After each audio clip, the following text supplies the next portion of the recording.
Hello there, my name is Ire Culture and this is Culture Plug.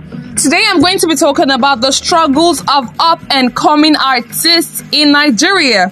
Up-and-coming artists in Nigeria, those who seem very much promising or are in the process of making a big deal out of their music career. Right. I highlighted 5 main things basically that I'm going to be talking about. The first I want to outline is validation. Every up-and-coming artist in Nigeria, has that problem of validation, either from family, colleagues, and even prospects. Charlie! Convincing your family that music is something you want to do, despite a documented and resourceful PowerPoint presentation, it's all to no avail. That's for any artist that definitely knows what I'm talking about. Anyway, that is if they decide to even take it easier in your matter, basically, and not call for a family meeting or even a church fellowship over your case, right? So an upcoming artist in a typical Nigerian home is like a rebel, basically, right? And even seen as a slow train towards disaster. So not getting necessary moral support, especially from family, can be really demeaning and very frustrating for an up-and-coming artist in Nigeria. Still on validation. Validation from senior colleagues is another kind of thing entirely, to be honest. But let me just put it this way. Up-and-coming artists barely get much respect and regard from those who have been in the game and in the industry for quite a while. Honestly, why that is, I really don't know, but I just want to shake some certain tables, right? Because getting a good word from a recording artist or features or moral support, it's one hell of a struggle, to be honest. And I really wouldn't want to go deep into that because I wouldn't want to, raise some dust, basically. But still, that's just a snippet of the struggle when it comes to validation of an up-and-coming artist. Moving down to number 2, funding. Funding happens to be another type of stress on its own, entirely on that level of stress that you cannot even really emphasize how annoying it can be. Funding is more like an extension of validation, honestly, if I should put it that way. Getting investors, sponsors, supporters to actually finance dealings of an up-and-coming artist is a lot of work. It's a lot of pressure on its own, right? This is one struggle for literally, majorly any young, striving entrepreneur in the country, or even artists, basically.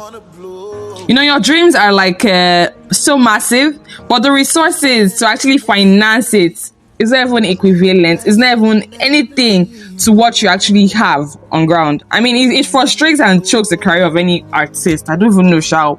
Not like I'm an artist myself, but lack of funding in this part of the world can actually kill your dreams, Instead of you to now focus on your music career, I think of having to just do a 9 to 5 instead.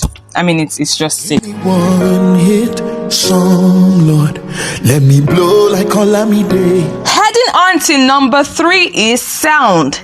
Sound. I really want to emphasize as much as possible in a very short while about sound. This is one aspect that I believe up-and-coming artists should really find challenging, right? There is a thin line between understanding your musical strength and then what people actually want, what your music style is, and what people want to hear. There is this fear of also getting validation in that regard, basically, as a result of sticking to your sound. But the truth is, sticking and building on your sound is strengthening and establishing the structure and soul of your music. I must be very honest, right? An upcoming artist should never underestimate consistency. When I talk about consistency, I just don't mean the word be consistent, right? As the motivational speakers will tell you. But it's not even about the word itself, but the process of consistency that actually gradually breeds maturity in the experience of your ups and downs in your career. With perseverance, right? You have to persevere. You get to understand your sound by knowing what doesn't work for you. And over time, I believe, right? Over time, it just works for you. This helps you to locate the right people, to locate the right kind of people that you want to work with, and even the audience, right? They just come to you at the right time. I heard a story of Tems. Is it Thames? Yeah, Thames, right?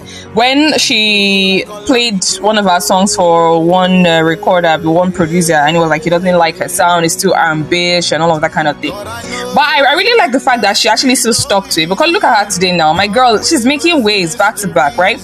Knowing what you can actually offer, right, and bringing and adding strength to it, putting value into it is one big thing. That's why I respect Johnny Drill. Johnny Drill is somebody who actually, I must say that his song is not the kind of word that will make it to best and everything, but then his sound is his sound, and nothing can take that away from him, basically. So, as an up-and-coming artist, love your sound, right? It might be difficult, but then it's worth it.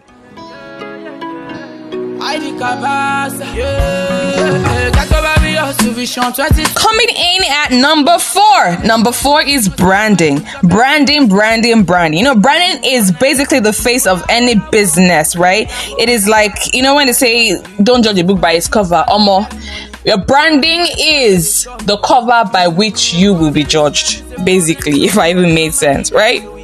It's how you present yourself. It's what you do, your style, your trend, your signature, basically. How do you come, right? What are you giving us? Are you going to come to us with that lover boy kind of thing? Are you going to come with us as the inspirational kind of singer? Are you going to come to us with your fashion style, something personal to you, or you just like to go for trends and all of this stuff? So all of these things actually put together can be very difficult, right, and stressful for an up and coming artist, because all of these things still boils down to validation. I can't even lie, it boils down to validation, right? But then it's about you standing your ground and knowing what you want to serve, right? That's basically it. Sometimes it feels like success is a trap, and sometimes it feels like people don't. The last but not the least is making choices. I'll be so brief on this one. Making choices is, I'm going to be actually looking at the part of record labels. The sad part is that record labels will come to you with all kind of things. That's if you now finally get a certain level of validation, and then in your heart you're so happy. Hey, my career is peaking, my career is making sense. But then these people come to you with all sorts of unbelievable terms and conditions. Terms that can almost wreck your career that has not even started, right? The choice of who exactly to work with, the choice of should I put my money into this, the choice of should I release this song, the choice of who am I supposed to move around with, who am I supposed to look up to, and also try to, all of these things. It's not easy. Like I said, even my words are not even aligning. It really isn't easy for an up and coming artist, right?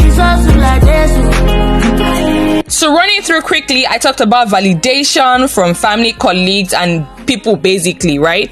People basically. And number 2, I talked about sound, getting your sound and then selling that sound. Number 3, I talked about branding. Number 4, funding. And number 5 is making choices. Those are the 5 things that I highlighted. I hope that any up and coming artist that probably comes along this or gets this on the way will definitely pick 1 or 2 things. But the main thing I want to talk to you about, like I want you to pick, is the validation and sound. Validation and sound, like just work on those 2 things basically. So that is that on today's episode of Culture Plug. Till the next time I get to see you or you get to hear from me, stay plugged to culture. My name is Ire Culture. Bye for now.